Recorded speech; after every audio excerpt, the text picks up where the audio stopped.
성경 말씀을 보겠습니다. 고린도전서 15장 12절부터 20절을 보겠습니다. 고린도전서 15장 12절부터 20절을 저와 한 절씩 교독하시도록 하겠습니다.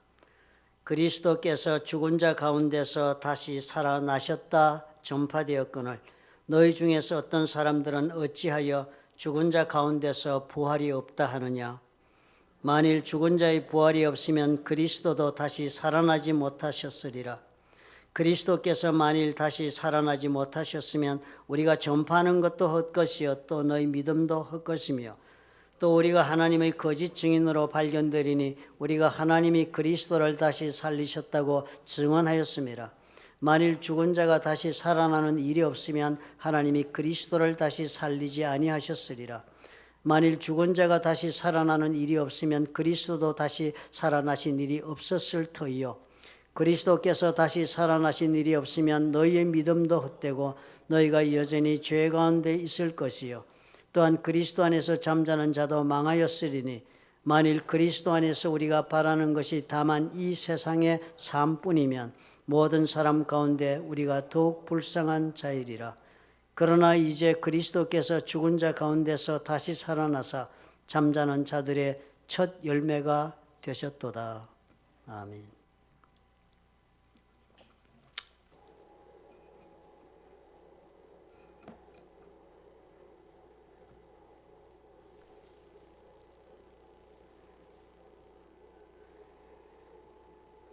우리가 예수를 믿고 나서 우리 마음속에 바람이 있다면요, 정말 진실하게 예수님을 믿고자 하는 사람이라면 신앙으로 한번 살아보고 싶다 하는 그런 도전일 것입니다. 참 이 세상을 살면서 신앙으로 산다는 것은 어려운 일입니다. 어떻게 말씀을 따라서 내가 종전에 살아오던 모든 삶의 방식을 부인하며 살 수가 있겠습니까? 주님이 말씀하시는 건 참으로 이상적이고 참으로 아름답고도 높고 숭고한 것은 분명하지만 삶에서 직접 그 말씀을 따라서 100% 헌신하고 투신해서 산다는 것은 결코 쉬운 일이 아닙니다. 참으로 우리가 살아가면서 주님께서 말씀하신 대로 네 몸을 사랑하듯 이웃을 사랑하라 하는 말씀조차 생각해봐도 그렇지 않아요. 우리 마음속에 인간관계 속에서 일어나는 갈등이 얼마나 많습니까? 그것을 사랑으로 다 우리가 그렇게 변화시키고 전환시켜서 산다는 것은 엄청난 일입니다. 그렇게 살 수가 없습니다. 그럼에도 불구하고 우리 마음속에는 어떻게 해요? 하나님을 믿고 또 하나님의 은혜로 살고자 하는 욕망이 강하니까 참 어떻게 하면 정말 신앙생활을 제대로 한번 해볼 수 있을까? 어떻게 하면 정말 이 세상에 내가 이렇게 쉽게 타협하고 이렇게 신앙을 저버리지 않고 믿음을 좀 유지해보고 살 수 있을까 하는 생각을 우리는 하는 경우가 대부분일 것입니다. 사실 누구에게나 신앙은 참 이런 숙제입니다. 신앙생활은 우리가 예수 그리스도께서 말씀하시고 가르치는 말씀을 보면은 대단히 신앙의 길을 걸어간 사람들은 도전적이었습니다. 그렇지 않아요? 구약시대로부터 신약시대 사도행전에 이르기까지 적혀있는 하나님의 썼던 제자들이나 쓰임받았던 사람들은 아브라함으로부터 시작해서 하나님이 말씀하시면 의심의 재고도 없이 여지가 없이 그대로 도전하고 그리고 또 용기를 내어서 자신의 삶을 개척하며 실패를 두려워하지 않고 그렇게 나아갔던 사람들이 신앙인들의 모습이었습니다. 그런데 우리는 정작 어떻게 살고 있습니까? 우리 살아가는 삶에서는 참으로 마음속에는 소원이로되 우리 이렇게 도전적으로 감히 살지를 못할 때가 한두 번이 아니지요. 우리 삶에 참으로 내 지금의 삶을 유지하고 있는 것을 조금이라도 깨뜨려야만 신앙생활을 할 수 있다는 그런 도전에 임하게 되면 대단한 갈등이 입니다. 왜요?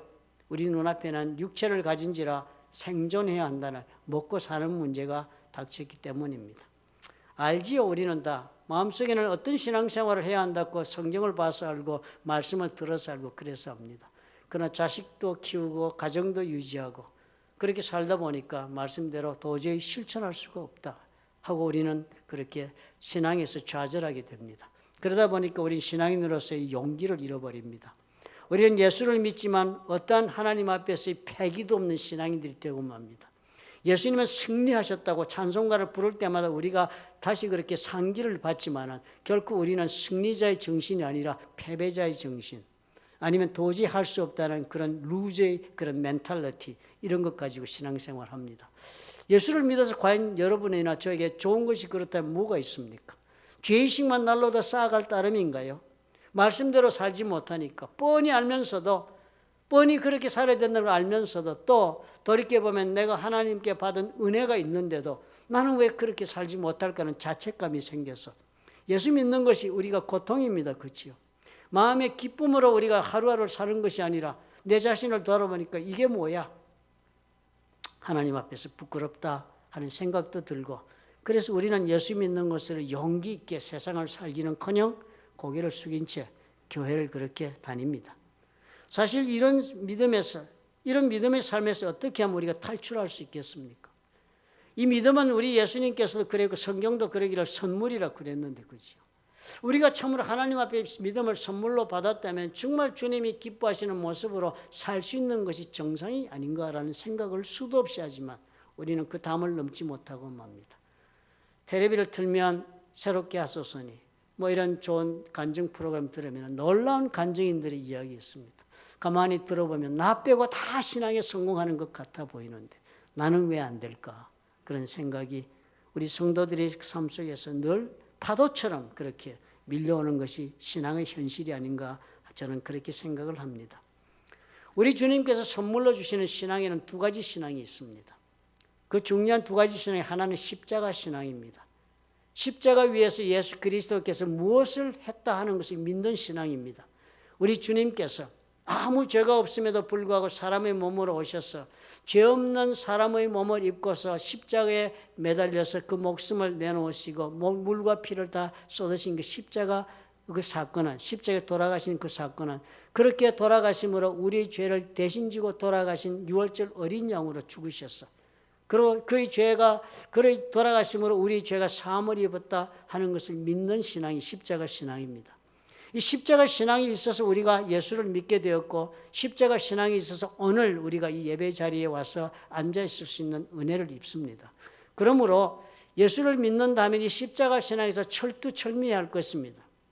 그런데요, 이 십자가 신앙만 가지고는 우리는 믿음대로 우리가 세상을 파도 속에 헤쳐가는 그런 용기 있는 삶을 살아내지를 못합니다.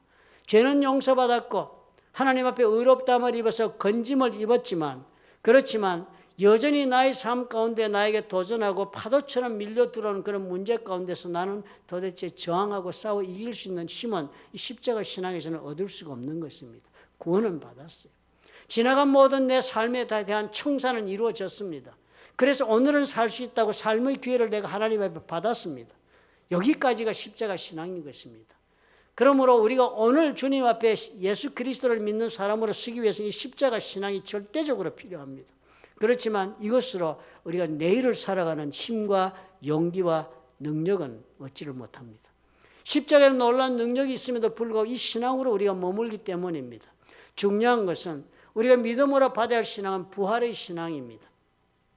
예수 그리스도께 십자가에 돌아가신 것으로 사역이 끝난 것이 아니라 십자가에 돌아가시고 무덤에 사흘을 갇히신 다음에는 주님께서 부활하신 그 놀라운 사망을 깨뜨리고 이기신 부활의 능력에 대한 내 신앙이 나의 내일을 살게 하는 힘의 동력이 되기 때문입니다.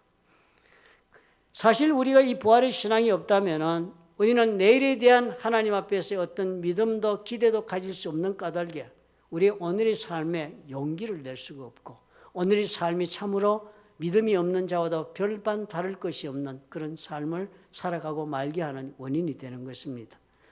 그럼에도 불구하고 예수님이 오늘 부활하신 이 부활절에도 우리가 이 가운데도 우리 가운데는 아마도 내가 다 믿기는 믿겠지만 그 부활하셨다는 것은 믿을 수 없다는 그런 의심으로 앉아있는 영혼들도 많이 있을 것입니다. 바울이 오늘 쓴 고린도 교회에 쓴 편지에도 그것이 드러나 있습니다.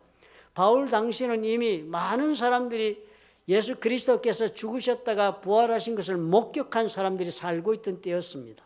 그러니까 저들이 그 전파는, 저들이 예수 그리스도의 부활에 대한 증거는 엄청난 효과와 능력을 동반하고 있었습니다. 믿지 않을 수 없는 사건으로 인식되었던 때였습니다.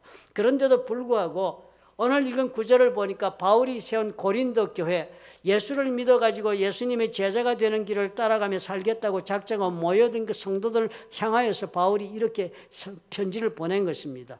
그리스도께서 죽은 자 가운데서 다시 살아나셨다 전파되었거늘 너희 중에서 어떤 사람들은 어찌하여 죽은 자 가운데서 부활이 없다 하느냐. 이 성도들이요. 그 가운데 많은 사람들이 부활이란 건 없다. 예수를 믿고 그 말씀대로 다 살고는 하겠지만 부활이란 것은 없다라고 그렇게 생각하는 사람들이 많았다는 것입니다. 오늘도 우리 가운데 그런 분들은 많을 것입니다. 참으로 우리가 이 부활 신앙을 제대로 믿음 가운데 십자가 신앙과 함께 가슴에 품고 살지 않는다면 우리는 결코 세상을 헤쳐나갈 수 있는 믿음의 삶을 살지 못합니다. 부활의 신앙은 내일을 향한 우리의 믿음의 능력의 원천이 되기 때문입니다. 우리는 부활의 신앙이 없으면 사망에 패배한 자로서 죄는 용서받았으나 언제나 그 나의 죄 때문에 오늘 이 자리까지 이런 모습으로 올 수밖에 없었던 나를 인정하고 사는 사람으로 끝나고 말 것입니다. 주님의 은혜 가운데 하나님의 놀라우신 능력 가운데 새로운 내일을 창조하고 새로운 내일을 하나님 앞에서 영광 가운데 이룰 수 있는 그런 삶을 맛볼 수 있는 기회는 우리가 얻지 못할 것입니다. 예수를 믿어도 세상을 이기지 못하는 신앙이 되고 말 것입니다. 오늘은 우리가 죽어도 다시 일어나서 내일을 살 수 있다는 믿음이 부활의 신앙입니다. 오늘 내가 실패하고 오늘 내가 꺾어지고 오늘 내가 사망 가운데 떨어지는 그런 입장에 처했다 할지라도 내일 나는 일어설 수 있다 하는 것이 부활의 신앙입니다. 세상에서 내가 죽더라도 나는 하나님의 손에서 살기 때문에 이 세상은 나를 얼마든지 감당할 수 있다는 용기를 주는 것이 부활의 신앙입니다. 죽어도 죽는 것이 아니라 하는 것이 이 부활의 신앙이 주는 믿음입니다. 어떻게 하면 그렇다면 이런 부활의 신앙을 우리가 얻을 수 있을까? 우리 주 예수 그리스도께는 어떻게 이 부활의 신앙에 관해서 우리에게 가르쳐주고 계신가 우리 생각해 볼 필요가 있습니다. 그저 주어지는 것이 아니기 때문입니다. 성경에 보면 오늘 우리가 읽은 15장 20절에 그리스도께서 부활하신 것에 대해 적은 구절이 이렇게 묘사를 합니다. 그러나 이제 그리스도께서 죽은 자 가운데서 다시 살아나사 잠자는 자들의 첫 열매가 되셨도다. 여기에 부활 신앙의 능력에 비밀이 있는 것입니다. 첫 열매다 그랬습니다. 예수 그리스도께서 죽은 자 가운데 다시 살아나서 부활하셔서 잠자는 자들, 죽은 자들의 첫 열매가 되셨다. 그러니까 이 말씀을 그대로 문장대로 보면은 잠자는 자들, 죽은 자들 그 가운데 처음으로 다시 살아난 열매가 예수님이다. 이렇게 말하는 것처럼 문장이 보여집니다. 그런데 가만히 생각하면요. 부활하신 것은 예수님이 첫 번째 사건이 아니었습니다. 구약 성경에도 우리가 기억하건대 우리 쉽게 떠올릴 수 있는 두 가지 부활 사건이 구약에도 기록되어 있습니다. 선지자 엘리야. 그 사람은 아합 지하에 있는 이스라엘에 3년 동안에 비가 내리지 않도록 그렇게 하나님 앞에 저주하고서는 그렇게 숨어 들어간 사렙다 과부의 집에 얹혀 살다가 사렙다 과부의 아들이 죽자 하나님 앞에 기도하고 그 아들을 다시 부활시켜 살려냅니다. 그 사건이 있었습니다. 또 엘리야의 그 후계자인 엘리사도 자신을 늘 섬기던 수넴 여인의 아들이 죽게 되자 그 수넴 여인의 아들을 하나님 앞에 기도하고 또 다시 살려내는 그런 사건이 성경에도 기록되어 있습니다. 예수님 당대에는 또 어땠습니까? 성경에 기록하기를 예수님이 스스로도 그렇게 만난 나인성 과부의 장례식에서 그 청년을 예수님이 살려낸 사건도 기록되어 있습니다. 그뿐이 아니라 그 다음에 예수님께서는 회당장 야이로의 딸의 집에 가서 이미 죽은 그 소녀를 일으켜 세우는 그런 부활 사건도 예수님 생전에 벌어진 것 아닙니까? 그뿐이 아니지요. 나사로는 죽은 지 사흘이나 돼서 무덤에서 썩은 냄새가 나는데 그 현장에 주님이 임하셔가지고 무덤에서 나사로를 불러내는 일도 예수님이 하셨습니다. 또 거기 더하여 오늘 마태복음에 보면은 27장 50절에는 주님의 그 십자가에 달리시고 돌아가시고 부활한 얘기를 적는데 이런 구절이 나옵니다. 예수께서 다시 크게 소리 지르시고 영혼이 떠나시니라. 죽음이 이렇게 돌아가신 거예요. 이에 성소 휘장이 위로부터 아래까지 찢어져 둘이 되고 땅이 진동하며 바위가 터지고 무덤이 열리며 자던 성도의 몸이 많이 일어났다. 주님이 돌아가시고 나니까요. 그리고 부활하시는 그 과정을 통하여서 무덤이 열린 것입니다. 실제로 무덤이 열리는데 많은 무덤이 열렸으니까 많은 성도가 일어난 거예요. 무덤에서 부활했다는 것입니다. 그리고서는 예수의 부활 후에 그들이 무덤에서 나와서 거룩한 성에 들어가 즉 예루살렘에 들어가 많은 사람에게 보이니라. 이런 사건이 벌어진 거예요. 그러니까 고린도 전서에서 우리 예수 그리스도께서 죽은 잠자는 자들이 첫 열매가 되셨다는 그 첫 열매란 단어는 결코 예수께서 처음으로 부활하신 그런 예수님이 되셔서 그 후에 많은 사람이 부활했다라고 말씀하고 있는 구절은 아닙니다. 그러니까 첫 열매라는 말에는 다른 의미가 들어있다는 것을 우리가 직감할 수 있습니다.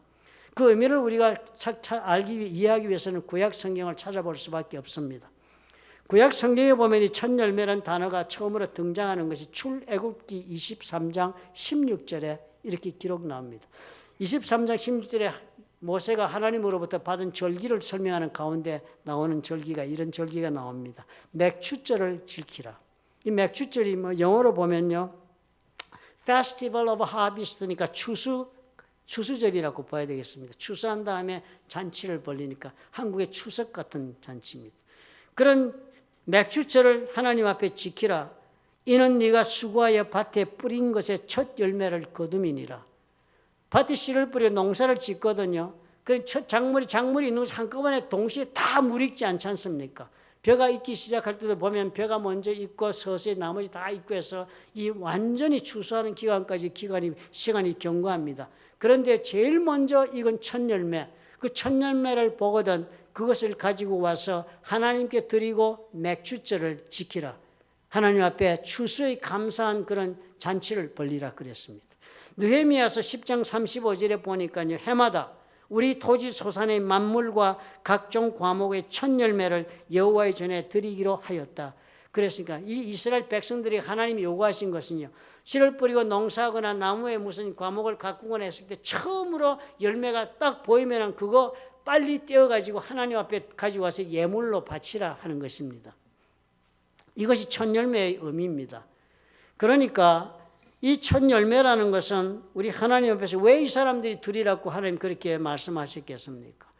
이제 추수가 시작되는 것입니다. 열매가 처음 이렇게 탐스럽고 복된 열매가 맺혔으면 앞으로 시간이 경과하면 어떻게 해요? 추수 기간이 다 마무리 질 때까지 계속적으로 이 좋은 열매들이 맺힐 것을 보여주는 증거가 되는 보증물이 바로 첫 열매입니다. 개런티가 되는 보증물이 되는 추수의 보증물이 되는 열매니까 하나님 앞에 가지고 오라는 거예요. 하나님이 모든 열매를 맺게 해주신 것을 인정하고 그리고 하나님 앞에 그것을 와서 드려서 예물로 드려 제사를 드리라 그랬습니다. 그러니까 이것은 뭐예요? 앞으로 동일한 일이 계속적으로 이어지고 반복되어서 일어날 것에 대한 보증으로 예물을 드린 것, 그것이 첫 열매 첫 번째 뜻이 된 것입니다. 두 번째는 왜 또 첫 열매를 드렸습니까? 이 첫 열매를 드림으로 당연히 앞으로 추수가 완결되면서 더욱더 풍성하게 열매를 맺을 것을 기대할 수 있기 때문에 그 모든 좋은 추수를 주신 하나님께 대한 감사의 징표로 그 예물을 가지고 오라는 것입니다. 하나님이 더 큰 은혜로 우리에게 다가오는 것에 대한 감사함의 표현으로 예물을 드리는 것이 첫 예물의 두 번째 의미가 되는 것입니다. 또 왜 첫 예물을 드리라고 했겠습니까? 이 첫 예물이 다 어디서 왔습니까? 우리의 손으로 농사 지었지만 내가 지은 것이 아닌 것입니다. 하나님이 우리에게 복을 주셔서 열매가 맺게 하신 것이니까 아버지요, 이것을 드려 내가 이 모든 것이 하나님의 것인 것을 내가 인정하겠나이다. 내가 참으로 하나님의 것이라고 내가 고백하겠나이다 하는 그 증거의 예물을 드리는 것이 첫 열매였습니다. 이 세 가지 의미가 들어있는 것이 예물의 의미입니다. 이 구약 성경의 이 예물의 의미를 아는 사람들 중에는 요즘도 젊은이들이 그런 젊은이 제가 간혹 봅니다. 대학을 졸업하고 처음으로 직장을 얻은 젊은이들 가운데는요, 처음 봉급을 받으면 구약의 첫 열매에 해당한다 생각해서 그 봉투째 가지고 와서 목사님 기도해 주십시오. 이 첫 열매를 내가 평생 처음 거둔 열매를 하나님께 드리겠습니다. 그 마음이 왜 그 가지고 왔겠습니까? 참으로 이 첫 열매를 맺은 것처럼 아버지께서 나에게 계속적인 내 인생의 열매를 맺게 해주실 것이다. 그걸 보장을 받는다 하는 의미로 예물을 드릴 것입니다. 그 계속적으로 주시는 것은 나의 삶에 풍성하게 하나님 주시는 것이 분명하게 주시는 것이 아니냐 하는 것은 감사의 마음으로 그 예물을 가져왔을 것입니다. 이 모든 것이 나로 인하여 내 능력 가운데 나에게 주어지는 것이나 하나님 속에 속한 것이다. 이 모든 것이 라는 것을 내가 믿음으로 고백하겠습니다. 주님, 그러므로 이 예물을 받으시고 앞으로도 나의 삶의 주의 것으로 역사에 주옵소서 하는 믿음의 표시로 그 예물을 가져오는 것입니다. 엄청난 믿음의 표현이 되지 않습니까? 그런데 예수께서 말씀하시기를 바로 죽은 잠자는 자들 가운데 예수님이 부활이 이 첫 열매가 되었다. 그렇게 말씀하고 계신 구절이 고린도전서 9절입니다. 예수님 돌아가신 장면이 어땠습니까? 하나님 먼저 그 예수님 돌아가시고 나자 땅을 지축을 흔드는 지진을 일으키시고 무덤을 막고 있는 돈을 굴려냈습니다. 그리고 그것을 보고 있던 로마 병정인 겁에 질렸습니다. 마태복음 28장에 그 모습이 이렇게 적습니다. 큰 지진이 나며 주의 천사가 하늘로부터 내려와 돌을 굴려내고 그 위에 앉았는데 그 형상이 번개 같고 그 옷은 눈같이 익거늘 지키는 자들이 그를 무서워하며 떨며 죽은 사람과 같이 되었더라. 이것이 바로 예수 그리스도께서 부활하신 사건의 그때의 실황이었습니다. 이렇게 되었어요. 여기에서 이렇게 부활하심으로 예수님이 첫 열매로 맺어진 예수님이 되셨다. 그러니까 이 얘기는 그런 예수님이 첫 열매라 잠자는 죽은 자들 가운데 첫 열매가 되었단 말은 우리에게 예수님이 그 예수님의 부활이 우리로 하여금 하나님께 드리는 그런 첫 예물로 그렇게 예수님이 이 땅에서 부활하셨다. 이렇게 우리가 이해해야 옳겠습니다. 문맥으로 보아서. 그렇다면 그 예수 그리스도께서 첫 열매가 된다는 것이 과연 우리에게는 무슨 의미가 있다는 것입니다. 첫 번째요. 보증이 되신다는 거예요. 예수님이 부활하신 것처럼 우리는 죽어도 산다는 것이 된 보증이라는 것입니다. 우리 주 예수 그리스도께서 잠자는 자들의 첫 열매가 된 것이 바로 그것이다. 저와 여러분은 그러므로 어떻게 해요? 우리는 세상을 살면서 살다가 죽어 나중에는 참으로 땅에 묻어 썩는 것을 인생이 끝나는 것이 아니다 하는 그 보증으로 우리 주님이 돌아가셨다라고 그래서 고린도서는 그 첫 열매가 된다 하시는 것입니다. 그럼 우리는 살다가 이 세상을 살면서 마치도 죽은 자와 같아도 우리는 소망을 가져야 합니다. 우리는 결코 이렇게 죽지 않는다. 이 믿음을 가지게 하시는 것입니다. 그것이 바로 부활신앙의 첫째 그 내용이 될 것입니다. 우리가 부활신앙을 품은 자들 예수 그리스도께서 부활하여 첫 열매가 되었다고 믿는 까닭에 우리는 어떻게 해요? 우리는 어떤 난관에 처하였어도 어떻게 우리가 물리침을 당하고 낭패를 당하고 그리고 우리가 좌절하고 낙심 가운데 마치도 죽은 것 같은 처지에 처하였다 할지라도 우리는 결코 포기하지 않습니다. 왜요? 우리에게는 내가 믿는 주 예수 그리스도의 부활을 믿는 그 부활신앙이 있기 때문에 나는 믿는 것입니다. 주님께서 나의 보증이 되어 주셔서 결코 나는 죽지 않는다는 믿음으로 세상을 살 수 있습니다. 주님께서 어느 날 나인성이란 조그만 마을로 들어갔습니다. 길을 가다가 주님 마주쳤어요. 예수님과 함께 다니는 사람들 언제나 기쁨에 충만한 그룹들입니다. 생명이 넘치고요. 주님이 역사하시고 주님이 생명의 원천이 되시니까. 그런 생명과 기쁨을 가진 사람들이 마주한 것은 사망과 슬픔의 그런 장례식의 일행이었습니다. 과부의 유일한 아들이 죽은 것입니다. 이 과부는 남편도 이미 죽어서 없고 이제 그 마지막 의지하고 있던 아들도 죽었으니까 삶에 의지하고 살 수 있는 소망이 끊긴 사람입니다. 이 아들만 죽은 것이 아니라 아마 과부의 삶도 이제는 죽은 것과 다름이 없게 된 것입니다. 아마 그 슬픔은 누구도 설명할 수 없는 그런 슬픔이고 절망이었을 것입니다. 죽음의 그 힘이 이 과부를 사로잡고 인생을 결정짓고 있었습니다. 그런 과부를 만나시자 주님 말씀하세요. 과부를 보시고 불쌍히 여기셔. 마음에 주님께서 뜨거운 그런 불쌍히 여기는 마음 때문에 말씀하신 거예요. 울지 말라. 사망했다 죽었다고 울지 말라. 나도 내 인생 끝났다고 너 더 이상 울지 말라. 주님 말씀하신 거예요. 아마 사람들이 이게 무슨 말이냐. 예수님께서 관에 손을 대시고 말씀하시고 청년아 내가 내게 말하노니 일어나라. 그러자 죽었던 자가 일어나 앉고 말도 하거늘 예수께서 그를 어머니에게 주셨더라. 사망으로 끝나는 인생에게 생명을 주셔서 다시 살게 하신 일이 벌어진 것입니다. 주님께서 이런 보증이 되신다는 거예요. 주와 여러분의 삶 가운데 주님은 오셔서 이 보증으로 역사하시기 위하여 우리에게 부활하신 주로 오셨다는 것입니다. 오늘 부활절이요. 나는 십자가 신앙으로 하나님 앞에 건짐을 받고 씻음받아 그 은혜에 감사하여 오늘 주님 앞에 감사합니다. 그렇지만 내가 세상을 살아간 힘은 주님께서 이 믿음으로 하나님 앞에 살라고 주님께서 나를 은혜 주시네요.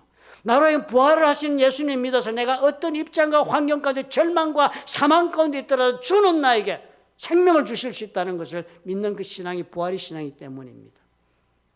그러므로 이 신앙이 있으면 어떻게 해요? 일어설 수 있습니다. 어떤 사망의 처지에 빠져도 다시 일어서실 수 있습니다. 두 번째, 첫 열매가 되신 그 부활이 첫 열매가 되셨으니까요. 우리 하나님이 우리 삶 가운데 계속적으로 생명을 주시면서 넘치도록 풍성하게 하시고 참으로 우리가 기대했던 바 이상을 넘어서 주님께서 더 좋은 것으로 채우셔서 감사할 수밖에 없는 삶을 살게 해주실 것이다. 그것이 부활의 신앙의 두 번째 믿음입니다. 주님 앞에 감사의 생활을 하겠다. 어떤 입장과 환경 가운데 따라 주님께서 우리로 하여금 감사하며 살 수 있도록 우리에게 역사하신다는 믿음입니다. 주님께서 길을 가고 있는데요. 이제는 주님께서 죽은 자도 부활시켜 다시 살리셨다는 소문이 온 각지에 퍼져가지고 주님의 걸음걸음이 이 하나의 놀라운 센세이셔널한 움직임이었습니다. 군중들이 그래 엄청나게 밀려들어서 주님을 참으로 밀고 당기는 가운데 주님이 걸음을 떼고 있었습니다. 야이로라고 하는 회당장이 사람들의 틈을 뚫고 들어와서 예수님 앞에 무릎을 꿇었습니다. 그 당시 야이로는 가버나움의 회당의 회당장이니까 상당히 지체가 높다 할 수 있는 분이었습니다. 그가 일개 순회 설교자인 랍비 예수님 발 앞에 무릎을 꿇었습니다. 그리고 머리를 숙이고 그 세상 사람들이 존경받는 사람이 무릎을 꿇고 간청을 합니다. 간곡히 구하여 이르되 내 어린 딸이 죽게 되었사오니 오셔서 그 위에 손을 얹으사 그로 구원을 받아 살게 하소서. 주님께서 그 믿음을 보시고 아무 말도 하지 않으시고 그 길을 따라가기 시작했습니다.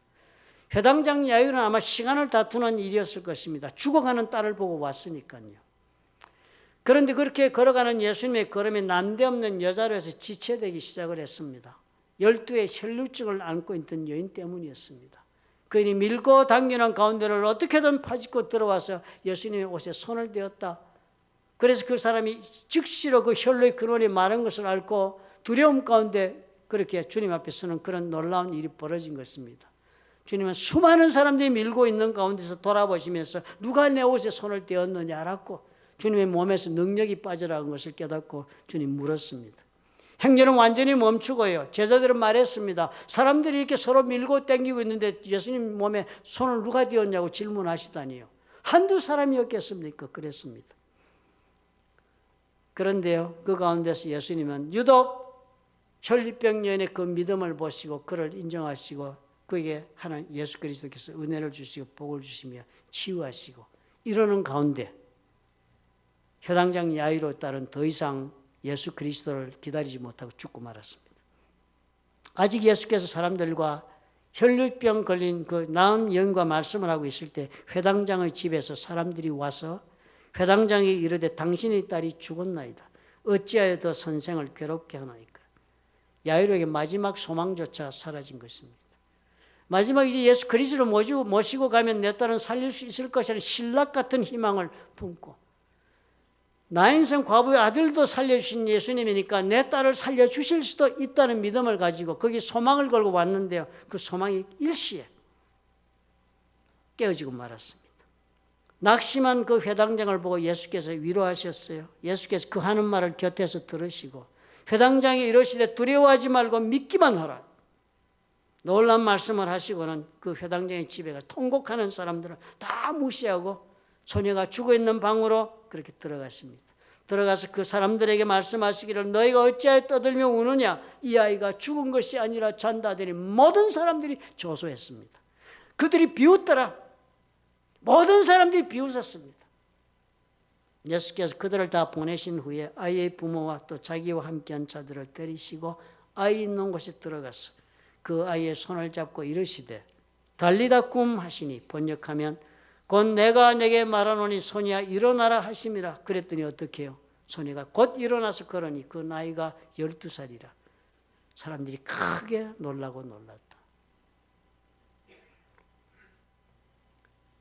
우리 주님이 풍성하게 주셔서 참 야이로가 볼 때는 어떻겠습니까?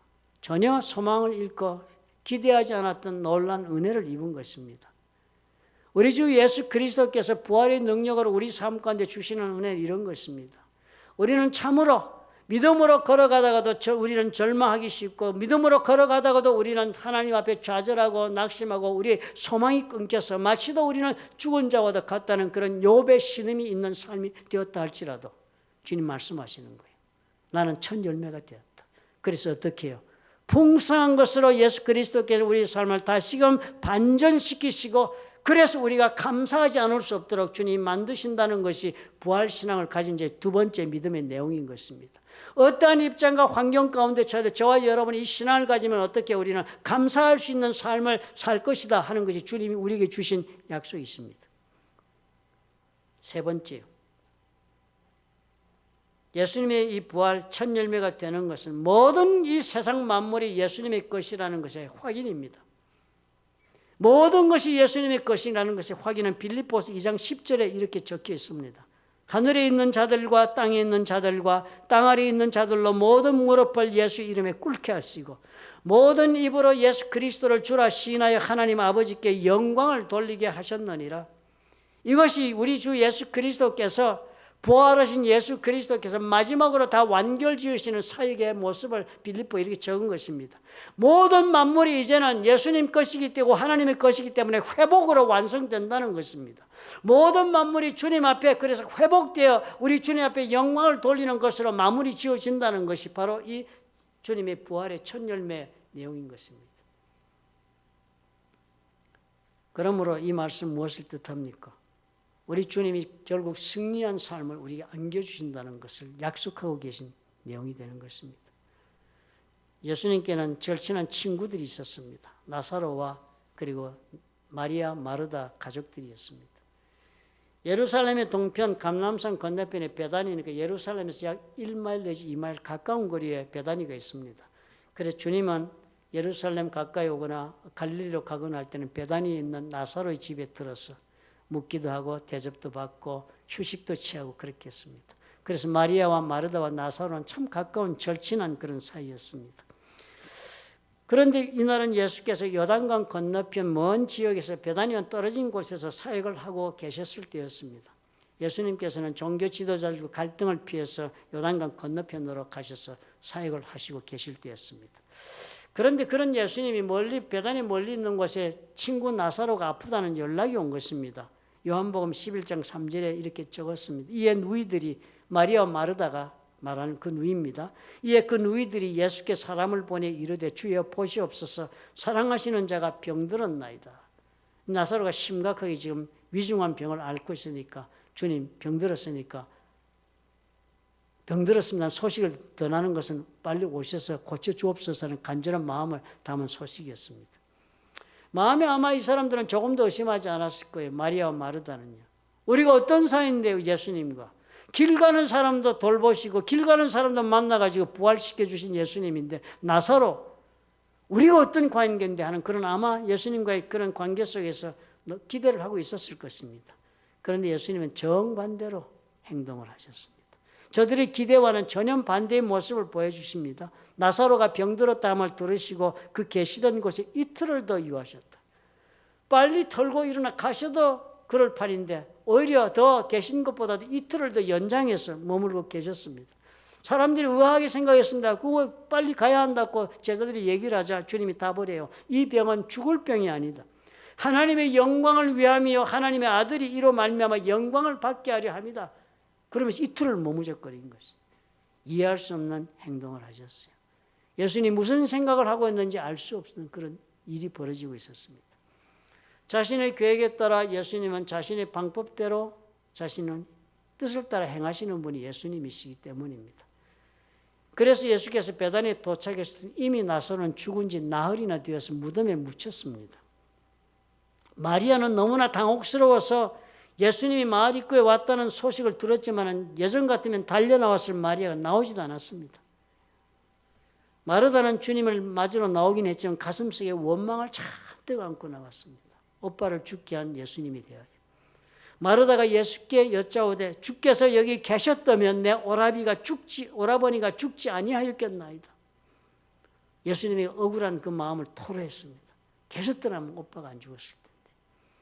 그래 놓고 나니까 마음이 너무 주님께 심한 말을 했다 싶어서 그러나 나는 이제라도 주께서 무엇이든지 하나님께 구하시는 것을 하나님이 주실 줄을 아나이다 라고 주님께 말했어요. 그랬는데요, 이런 마르다의 말을 듣고서 예수께서 놀라운 답변을 주신 것입니다. 예수께서 이러시되 나는 부활이요 생명이니 나를 믿는 자는 죽어도 살겠고 무릇 살아서 나를 믿는 자는 영원히 죽지 아니하리니 이것을 네가 믿느냐.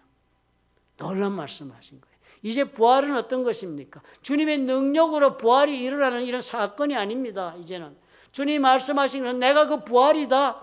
부활과 주님이 동일한 것입니다. 즉 뭐예요? 예수님 자체가 그 부활이요, 부활은 예수님의 것이요, 예수님께 속한 것으로 주님의 그 자체를 뜻하는 것이 부활이라고 예수님 말씀하신 거예요. 내가 이 부활이다.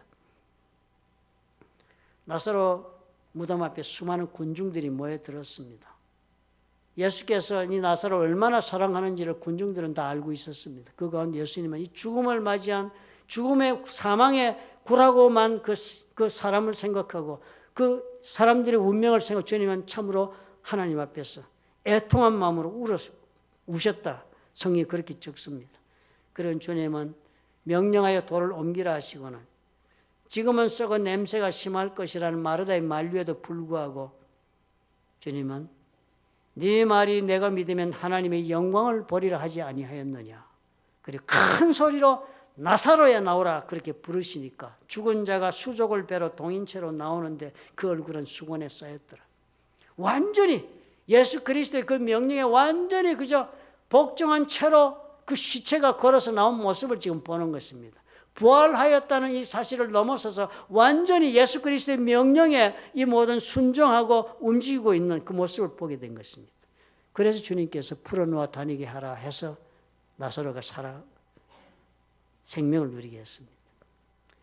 사망을 이기는 모든 것을 예수 그리스도가 능력 가운데 행하시고 우리 가운데 임하시는 것이 부활신앙의 세 번째 내용이 되는 것입니다.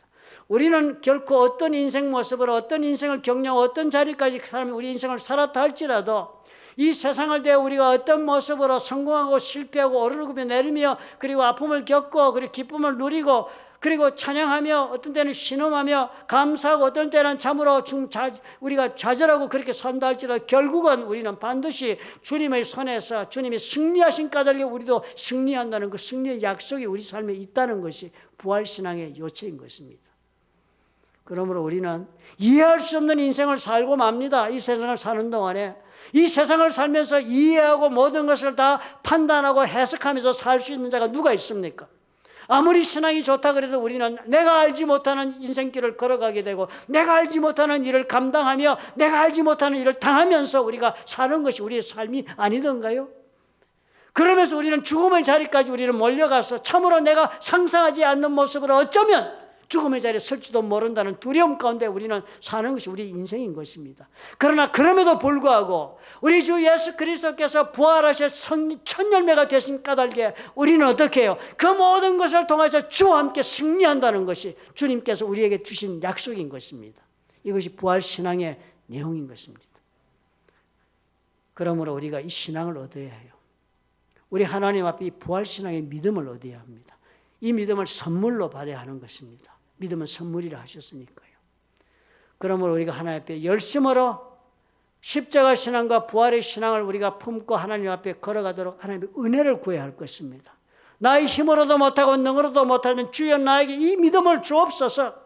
그리해서 내가 참으로 주님께서 나에게 함께 하시는 그 보증을 품고 살고 주님의 약속 가운데 하나님이 주시는 풍성한 은혜를 기대 속에 내가 감사하며 인생을 경영하고 그리고 승리한다는 그 확신 가운데 오늘을 이길 수 있도록 주여 나를 도와주옵소서. 우리가 기도하며 나갈 수 있는 것입니다.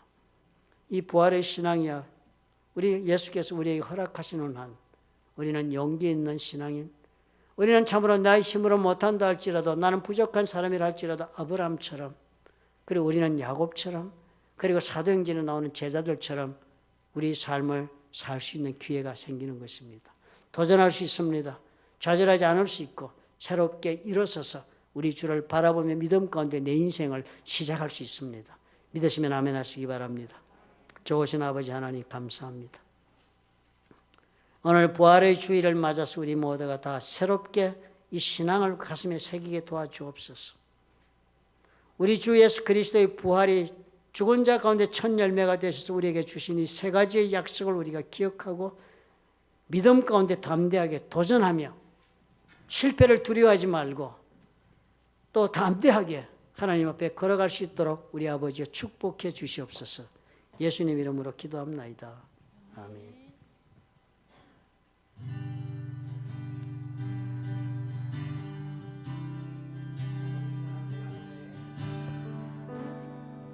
아버지 사랑 내가 노래해, 아버지 은혜 내가 노래해. 그 사랑 변함없으신 거짓 없으신 성실하신 그 사랑,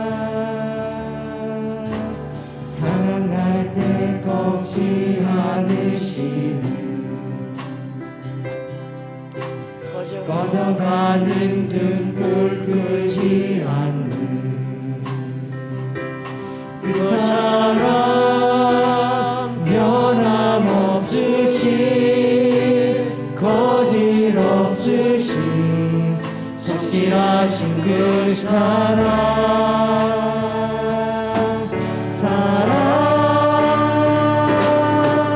그 사랑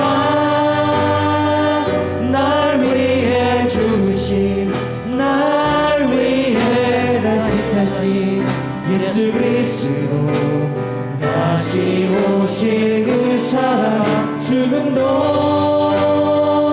생명도 천사도 하늘의 어떤 곳에도 끊을 수 없는 영원한 그 사랑, 그 사랑, 그 사랑 날 위해 죽으신, 날 위해 다시 사신 예수 그리스도, 다시 오실 그 사랑, 죽음도 생명도 천사도 하늘의 어떤 곳에도 끊을 수 없는 영원한 그 사랑 예수.